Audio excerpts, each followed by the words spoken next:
Спасибо. Thank you very much, Daniel. Thank you very much for very brief and very substantial presentations and stories. Let's continue our panel discussion. Of course, we cannot do without panel discussion because there are so many questions to discuss.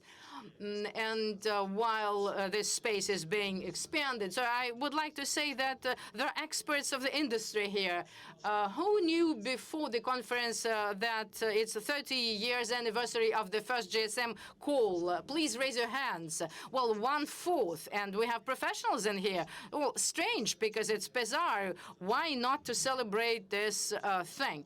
Okay, friends, we are ready for discussion, so I invite to the stage General Director Etisalat Hatem Dowidar.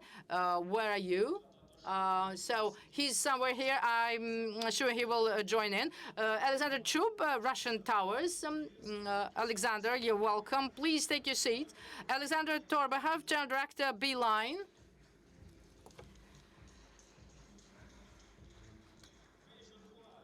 Mei Zhonghua, Senior Vice President, ZTM.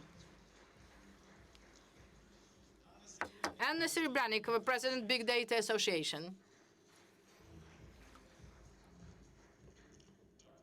Well, so what we are waiting for? Yes, he's here.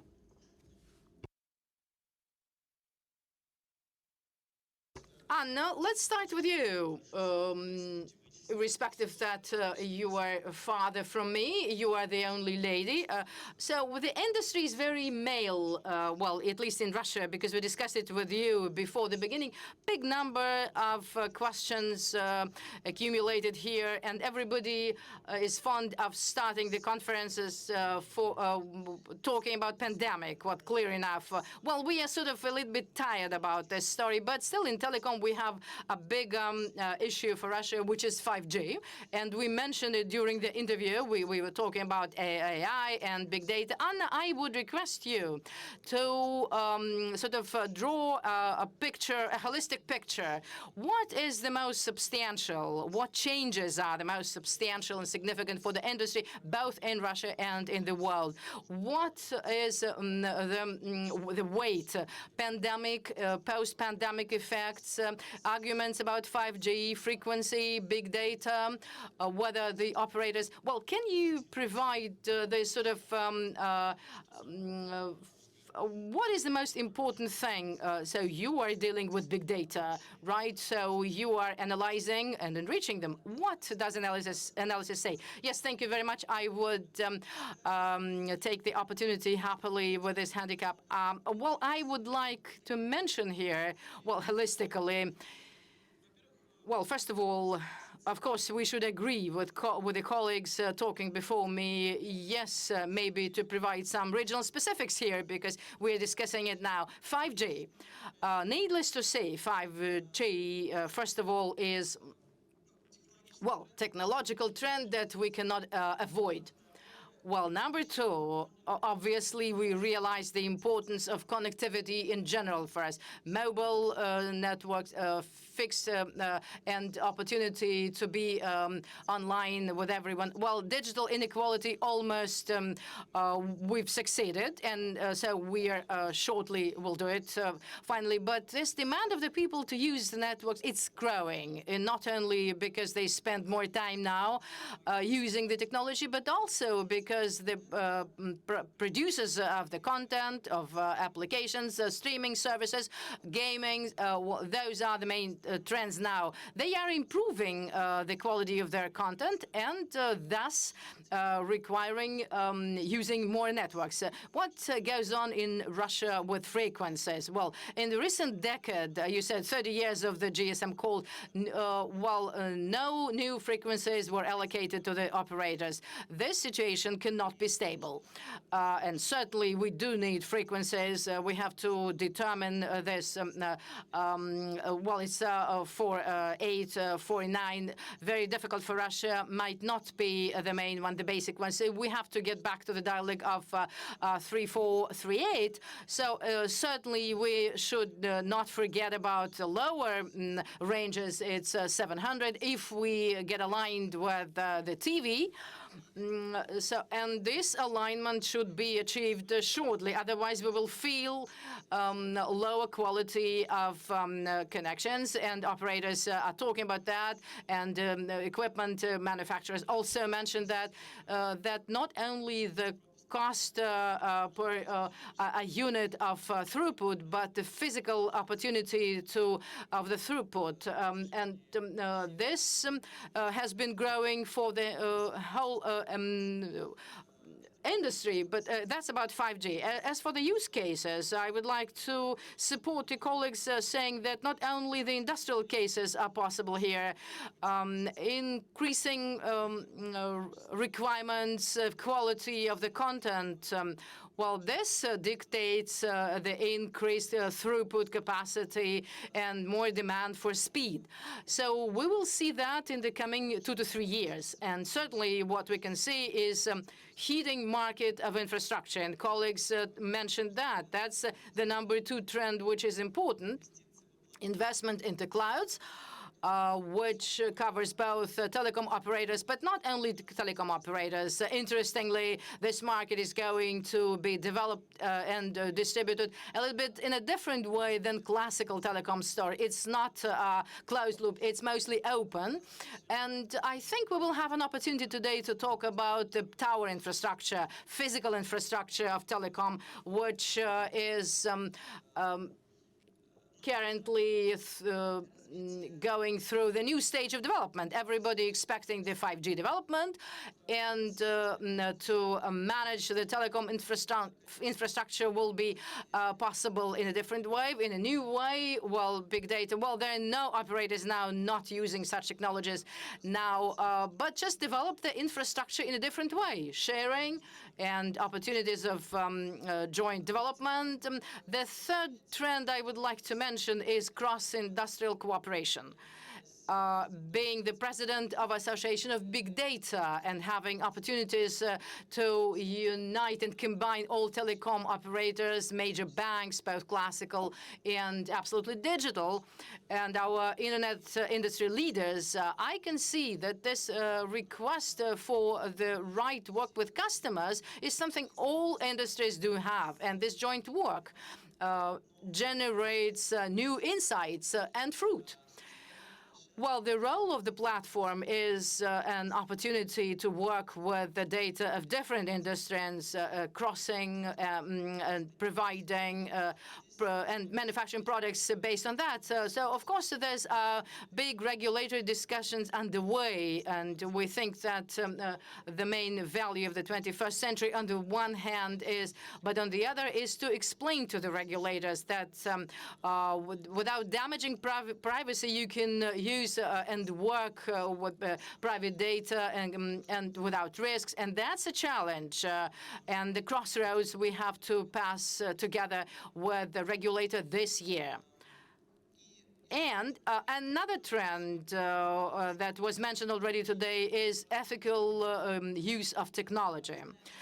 You know that we have the ethics code working with data in Russia, and we are one of the leaders in this area. Is sustainable development discussed and AI ethics and big data ethics. Well, that's I think quite a raw document yet to be fine-tuned, of course. And I would like here to say that we can use the experience of the European Union, which starts regulations of big data and AI with creating a consensus between or among the customers and the technological companies through questionnaires identifying the critical areas for consumers and those which are not so critical. And this movement along the constructive dialogue as to what's requested to be regulated, what's not, and if yes, how. That's another trend we are going to spend more time in the coming days. Thank you, Anna. Thank you for your holistic picture, but of some trends that are going to be important in the future. I would request colleagues also to look into the future, not only discuss what's going on now, but what's in store for us in some mid-term or longer term, but not as I was asking Vyacheslav, what will happen in 30 years. Hatem, I would like to ask you, Hatem, we mentioned, and colleagues also said that about 5G, AI, big data, clear enough that those technologies already operating, not just somewhere up high there at the curve of the hype. How to accelerate implementation of this technology based on your experience in the region or maybe in Russia specifically? Or it doesn't need some artificial acceleration, and organics will do its work, and will involve us all in life. So, and what are the key changes in the market that you can see now? I think on 5G we have now a lot more kit, a lot more equipment available. So when we started 5G, the first few sites we had almost 3 years ago, it was almost still like, like a home experiment. We're putting the things together, handover issues, a lot of problems were happening. Nowadays, the equipment is getting to maturity from all the major vendors. I think a few of them are here in the room. And it's getting to a point of maturity where it's quite easy to roll out, very practical, similar to what the teams in the technology departments in all operators have been doing in the last few years. So no rocket science behind it anymore.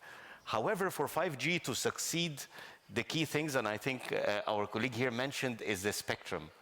5G is a very fast technology, but also to be efficient needs a lot of spectrum. And if we don't have that spectrum, and spectrum, we're talking, different bands. We're talking millimeter wave 5G, which is very useful for, small cells and small areas. We're talking about also some of the frequencies that today we're using at 4G, like the 2100 and the 2600 and the 3.6. All these frequencies are needed for 5G.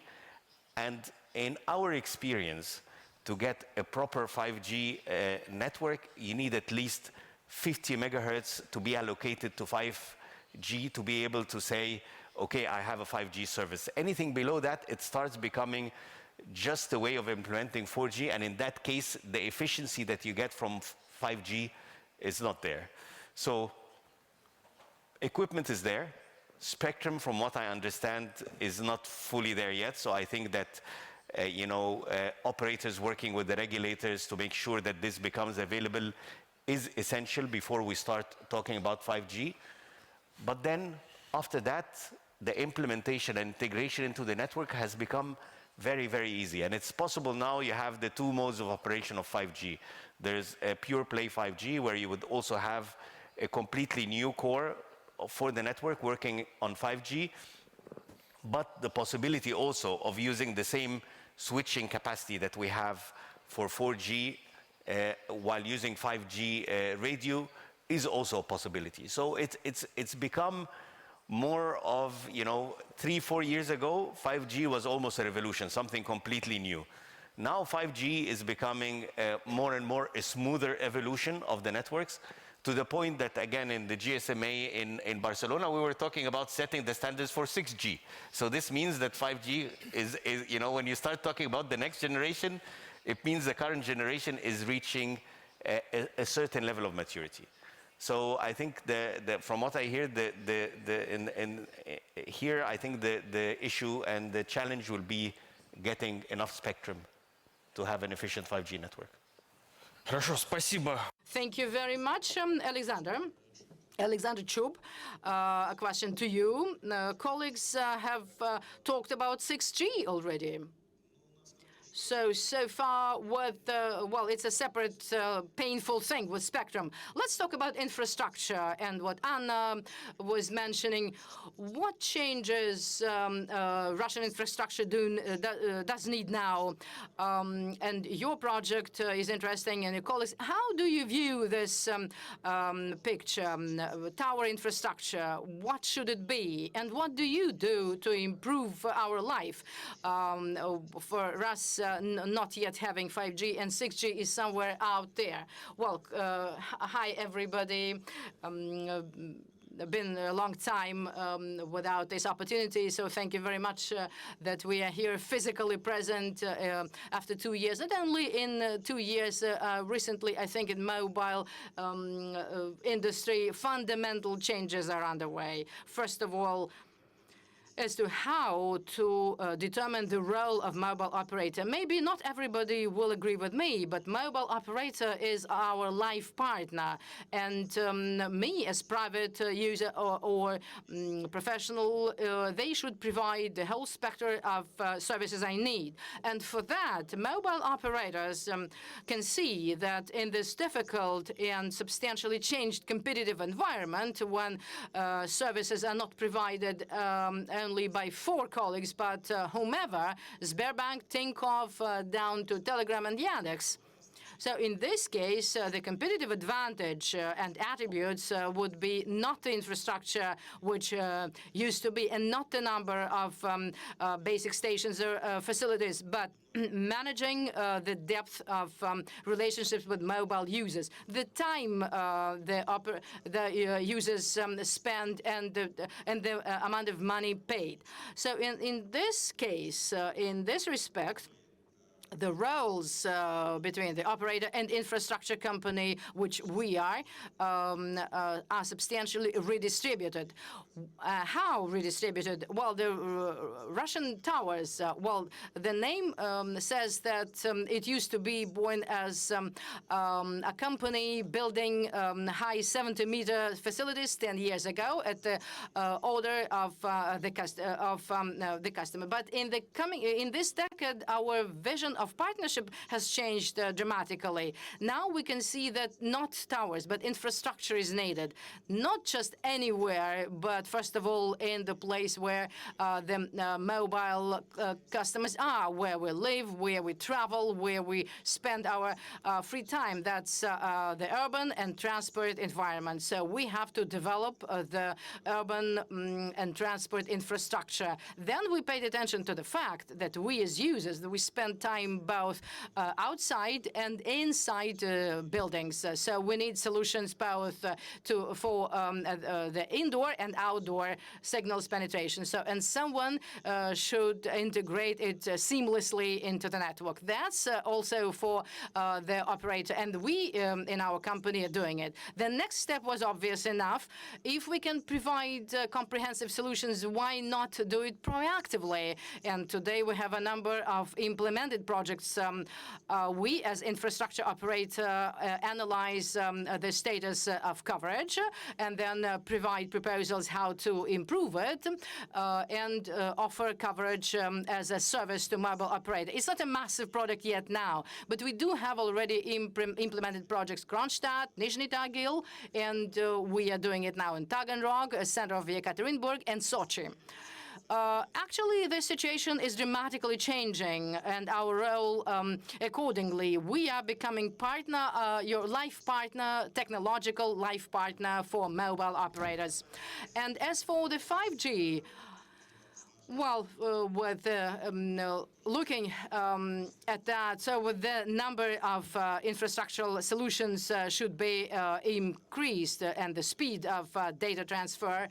And for it to happen, the infrastructure should be quite complicated. It's not just one vertical structure or facility with a certain number of operators' equipment. It should be embedded into the urban structure and engineering systems with certain structures, facilities, and electricity supply, which is very difficult in in the city and fiber optics.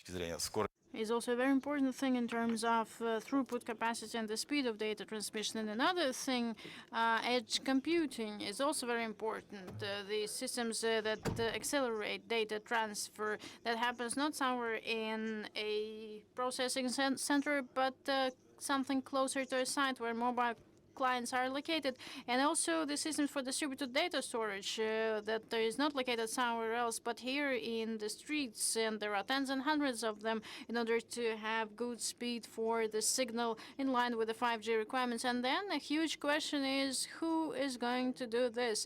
Who is going to develop this? Who is going to build this? Who is going to assist this and support, and who will pay for it and invest into such things? I think that that's the role that should go to infrastructure companies, and that's how I see our place in this structure as a reliable technological partner for organizing seamless internet. So, Alexander, tower company, well, this is a clearly B2B thing. You work with operators where you build things, and now the urban environment, now B2C is also part of the process. Who do you work with?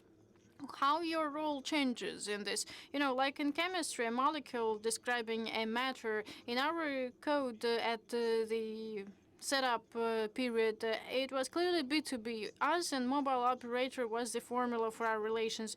But if it were like this, now we actually were still building the towers. But when we added this C to this B2B formula, now it's B2B to C, now it made us more proactive, and we started thinking about where mobile operators might need infrastructure, what type of infrastructure, when it should be built, and when we will be able to offer it. And so enhancing this formula in our vision, we started looking in a different way at our role and the functional partnership with mobile operators. But to this formula, I'd even add another thing, B2B to C here and to G here, where G is government.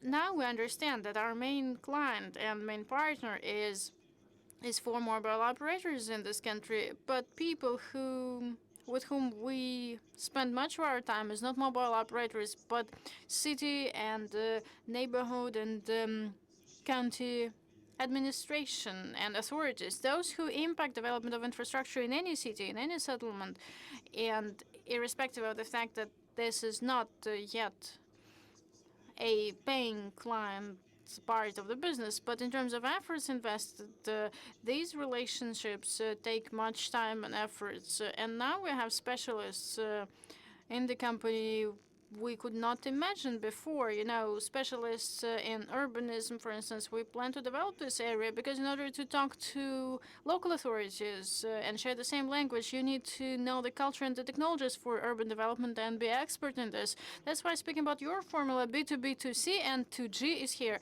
at the top. And that's what describes our structure now as a classic operator, actually. So another question to you, just my personal thing.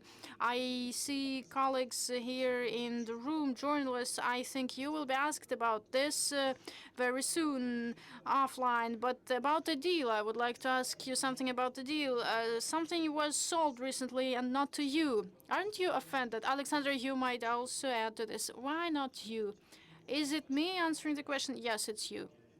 Aren't you offended that the deal was not, you were not a party to this deal? Well, it's probably naive to think that the Russian towers didn't participate in the process, and from our side, we made everything possible to win in this process. But Wimpelcom decided to, looking at the situation, decided to sign a contract with a different company, not us. And we respect this decision, and we wish the company to successfully make this project in full, because this is a very unique deal to make. It'll change the structure of our market dramatically. If we meet each other again here in a year, believe me, the infrastructure will look completely different, not from the point of view of ownership, but also from the point of view of redistribution of roles. That's why Wimpelcom just let a genie from the bottle and It'll go around now. But our relations with the operator now, I've been working in the Russian towers for 6 years now, and I can say that our relations are at the peak of are at its peak, and I think that they will be developing in the future. Alexander, I will ask you about how they will be developing, seeing the developments now, but I would like to also ask about the role of vendors in structuring what is called digital transformation, digital reborn of the society. What is the role of the vendor? Mei, the question is for you, please. Basically, the COVID-19 have a very big impact to our society, as well as to all the individuals. As you all know that, the world economic last year compared with the year before have a significant decrease. And that's, historical. And also for the individuals, it's really not easy to have a meeting physically face to face, because now people are stay at home, work from home, children are also learning from home, and also for travelers now it's also become very inconvenient, because the visa issue, the quarantine, many countries also require quarantine, and also there's less flight even, So that's big impact for the COVID-19 bring to us. However, the telco and also the connectivity is very important for all the human beings, because people are social animals. So we need to stay connected with the world. So basically, that's why, telco, including all the operators in this whole community are very important. We can keep the people connected, not only, stay connected, but also can do shopping, can do learning, can do also entertainment when you just stay at home. So that make it possible, and also, since the COVID-19 also make us realize that how important for the telco industry. And meanwhile, this COVID-19 also accelerate the digital transformation. According to the McKinsey report, the COVID-19 at least accelerate the digital transformation at least for three or 4 years. Now people are relying on the tools to have meeting, to join the remote education, and also to work. Rely on the digital tools, rely on the connectivity. So basically, for ZTE Corporation as a world leading ICT provider, we are also trying our best to provide more convenient to individual, to community, and also to the whole industry. So for the individual side, basically, through the 5G and also the XG-PON technology, we can provide a high speed and also low latency network to individuals, to the homes, to the families. So which make people can easily use the 4K VR, this kind of immersive experience. So make people stay and very comfortable at home and can be connected. So this is for the individuals. And meanwhile, also for the community, we also provide, the remote education technology, as well as the telemedicine. For the remote education, so we can let the children in the rural area can enjoy the same resources, the same teacher, same as the urban area. So this is also narrowing the digital gap. And meanwhile, also for the telemedicine, we also provide a solution. So people now, when you go to the place, the hospital to do the swab test, you have a big risk to get a kind of infection. Meanwhile, through the telemedicine, we can do the test remotely, while the people just pick up. So that makes it also more safer to do the swab test. So meanwhile, that's for the community. And then the third part for the society part, and the ZTE also, for the industry part, also ZTE have done a lot of exploration with different industry partners. We work together with operator, with also the leading enterprise, also the upstream and downstream partners, as well as the system integrators, to empower the different industry. For example, we have several cases working with the manufacturing industry. We using the 5G technology as well as the machine vision to help the manufacturing to improve the efficiency. We also, using the 5G technology to power the AGV. The AGV is the automatic guided vehicles to move in the goods freely without people. And also, we use the machine vision to do the inspection for the circuit modules. Previously, we are using people to do manually. Now we're also using the machine vision. Without people, we can do the inspection for the circuit modules. So that's just one of the cases. Actually, we have a lot of cases in different industry covered from medical to education to manufacturing to transportation. And OGT also, we are more than willing to share our experience with different industry with this region, Eurasian region, with the operators, with also the industry partners. Thank you. Thank you. Thank you so much. Александр, к вам, наверное. Thank you very much. Alexander, question to you. You are the only representative of a Russian operator on this panel now. What are the key challenges that the telecom is facing now? How could you describe them? We went through, and quite successfully, the telecom industry and the Russian economy went through the pandemic quite successfully. Now we continue our arguments around 5G and frequencies.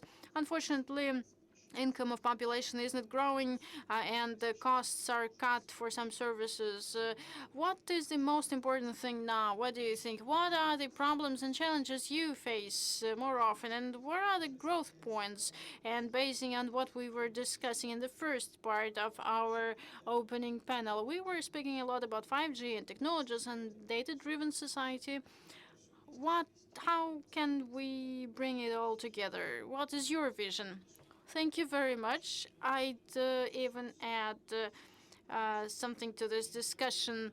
Yes, please, if you bring something into it. It's a panel discussion and everyone is speaking on its own about their advantages, and there is no discussion actually, but I would like to start an argument, and we'll be happy to have your feedback on this. So first, answering your question, what is the key challenge for a mobile operator, a telecom operator now here in Russia? Of course, this is client's experience, customer experience.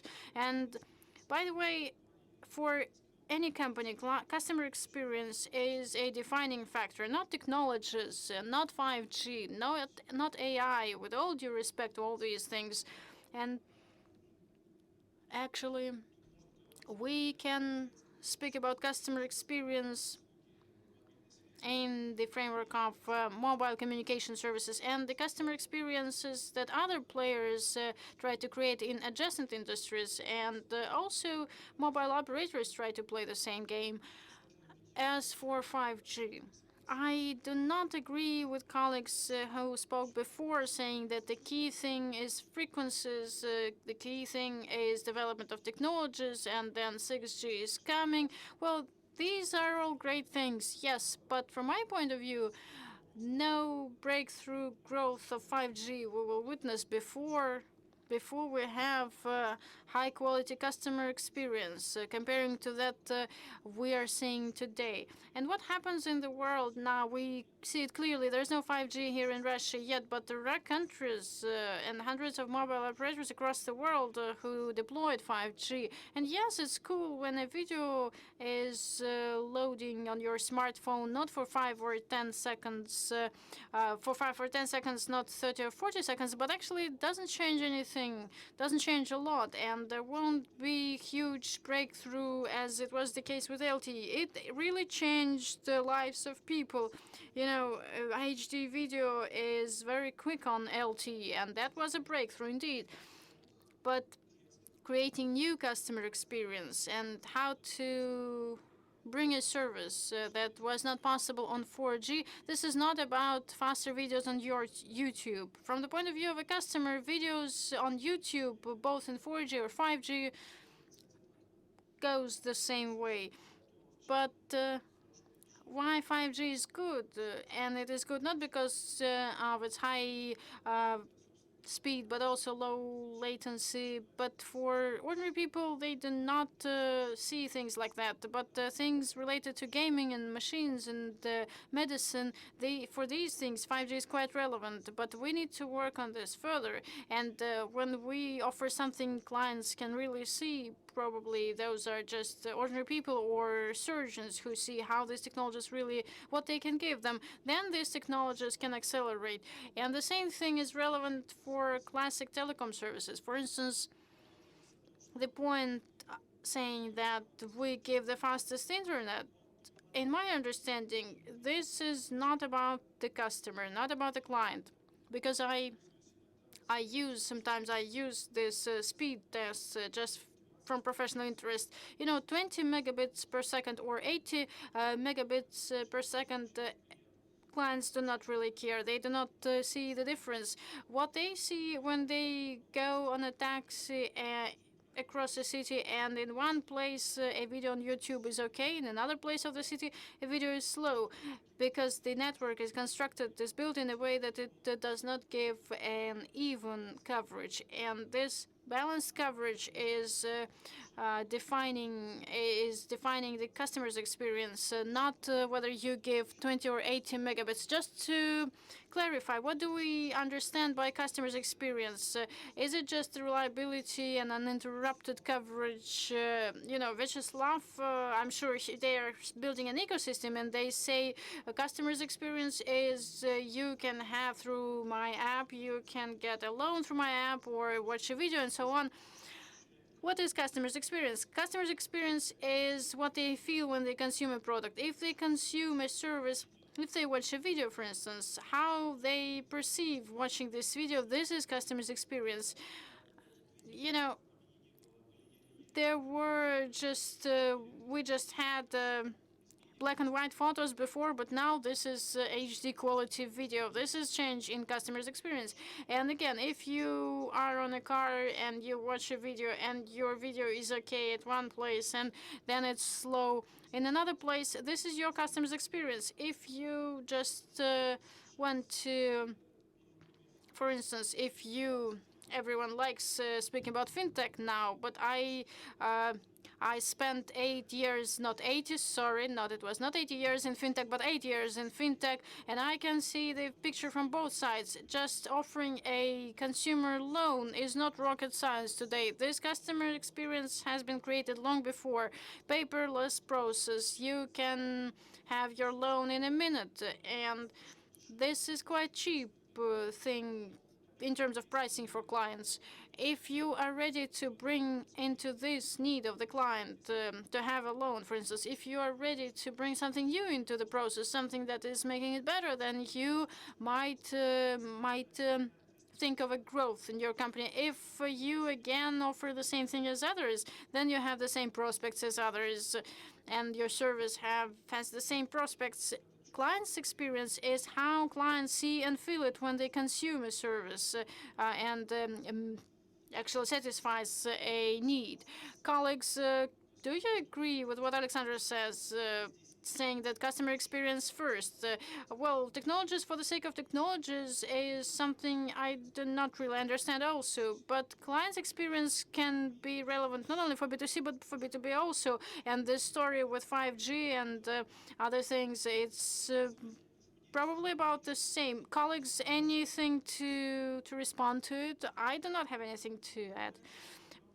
May I try and respond? Client's experience in B2C and customer experience for the recent 10 years is everything all telecom operators are thinking about. There are no telecom operators, at least here in Russia, who doesn't think that the customer experience is not the most important thing. They all think that it is the most important thing of all. But I want to speak on behalf of technologists. All frequencies are covered. The operators do not have the backup. And as soon as your app is heavier, your customer's experience will drop. Not because you have a lower amount of towers or something like that, or you haven't yet completed the swap, but because the width of the channel is not enough. That's what colleagues were talking about. about. And I would be quite serious about that. Why I am arguing now? Because no single position among operators does not give us an opportunity to have an efficient dialogue with the regulator in a way to show that to tackle this problem is really important thing. That's why I wanted to touch upon this point. No single position. You're right. Absolutely, Anna. Thank you very much. A very good comment. Just a small comment from me. Thank you very much for your comment indeed. And this is done through customers' experience, obviously. Without 5G, this is a problem, really. Moscow will be #1 in this. The customer experience clients have today, we have quite good quality of mobile internet now.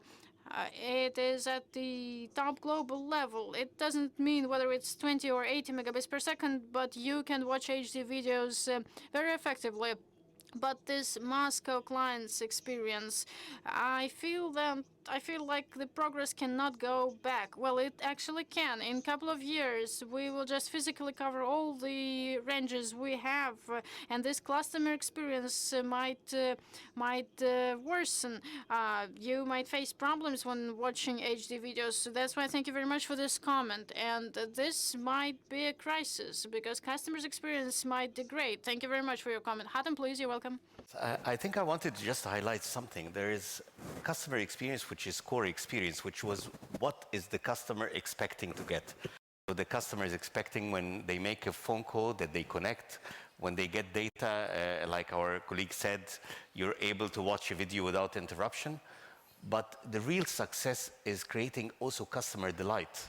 And I think this is where, as an industry, we have been failing for some time. This is what companies like Amazon have managed to do. This is what companies like Apple has managed to do. And part of creating customer delight is bringing to the customers things they don't even expect. The customers didn't expect that they have their music into the same device they use for communication. Then you put that, and then you put the apps in a way that is integrated in a way. And it's not us that did this. In fact, a lot of the data passing through our networks is because of other players deciding to go and bring new experiences and customer delight in a way we didn't. So I think as an industry, we need to absolutely focus on the customer experience. And I agree with you, the difference between 20 and 80 megs doesn't happen, but it's very important that if you get 20, it's 20 everywhere, because that will avoid the customer getting a bad experience. But what as an industry we need to be better at is creating these delight moments for the customer and also bringing new experiences that the customer doesn't know existed.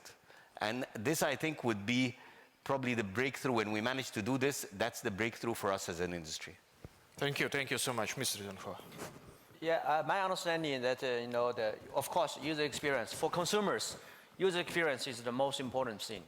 But currently, the apps is only, when your requirement is only just buying something or watching some videos, maybe 4G maybe is enough. But actually, when you are doing something like, for example, using 4K VR or 4K AR glasses, then you found that 4G is not enough. The bandwidth is not enough. Even the latency also cannot support you have a good enough user experience. Like the gaming, VR gaming. Like also now people also talk about, the metaverse. The metaverse kind of application, or that one need 5G. 4G will not support this kind of application. That is for the user experience, for the consumer side. Meanwhile, the 5G, why it is important?